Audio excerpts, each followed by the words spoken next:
Interview ఆఖరి నిమిషంలో శ్రీలతకి, సందీప్‌కి దిమ్మ తిరిగే షాక్ ఇచ్చిన విషయం శ్రీలతకి తెలీదు.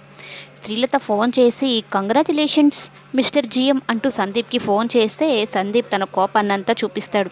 ఏంటి జీఎం అంటున్నావు? నేనేం కాదు. ఆఖరి నిమిషంలో వచ్చి ఆ రామలక్ష్మి మొత్తం కథనే మార్చేసింది. దిమ్మ తిరిగే షాక్ ఇచ్చింది. ఇంటర్వ్యూలో ఆమె సెలెక్ట్ అయింది. జీఎం ఆమె అయ్యింది అని అయితే చెప్తూ ఉంటే శ్రీలత ఒక్కసారిగా షాక్ అయిపోతుంది. అదేంట్రా మొత్తం నేను ప్లాన్ చేసిన విధంగానే కదా జరిగింది అంటే నువ్వు అందరిని మేనేజ్ చేసావు కానీ ఆఖరి నిమిషంలో ఆ రామలక్ష్మి వచ్చి మొత్తాన్ని ఒక ఊపు ఊపేసి కథను మొత్తం మార్చేసింది అని చెప్పని కోపంగా వెళ్ళిపోతాడు. అయితే మాణిక్యం వచ్చి రామ్మా నేను అందరికీ పరిచయం చేస్తాను అని అయితే చెప్పి తీసుకుని వెళ్తాడు.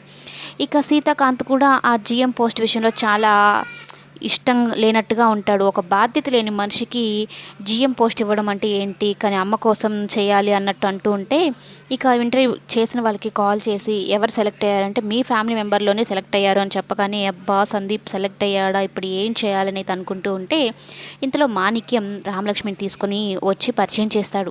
జనరల్ మేనేజర్ ఈమె అని.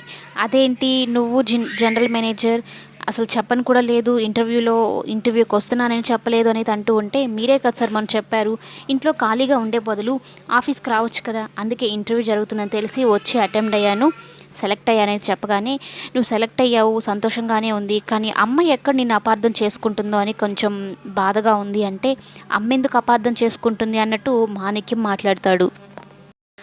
అంటే ఈ జీఎం పోస్ట్ సందీప్‌కి రావాలని అమ్మ బలంగా కోరుకుంది. ఇప్పుడు రామలక్ష్మి వచ్చి సెలెక్ట్ అయింది అంటే ఏమనుకుంటుందో ఏమో! వీళ్ళిద్దరి మధ్యన ఏమైనా అపార్థాలు మొదలవుతాయేమో అని భయంగా ఉందన్నట్టు మాట్లాడుతూ ఉంటుంది. పాపం శ్రీవల్లి మాత్రం తన భర్త జీఎం అయిపోయాడని హారతిచ్చి మరి ఇంట్లోకి ఆహ్వానించాలని